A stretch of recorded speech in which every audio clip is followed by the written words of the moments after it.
దేవుని పరిశుద్ధ నామానికి మహిమ కలుగునుగాక. ఈరోజు దేవుడు మనల్ని ప్రేమించి మనకు అనుగ్రహిస్తూ ఉన్న వాగ్దానము యెహోషువ గ్రంథము 1వ అధ్యాయము 9వ వాక్యము. నిబ్బరము కలిగి ధైర్యముగా ఉండుము, నీవు నడుసు మార్గములన్నింటిలో నీ దేవుడైన యెహోవా నీకు తోడై యుండును. ఆమేన్.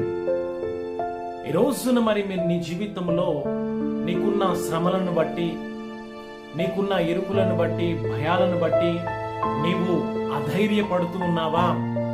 అయితే ఆది దేవుడు యెహోషువ ద్వారా నీతోనే వాగ్దానం చేస్తూ ఉన్నాడు.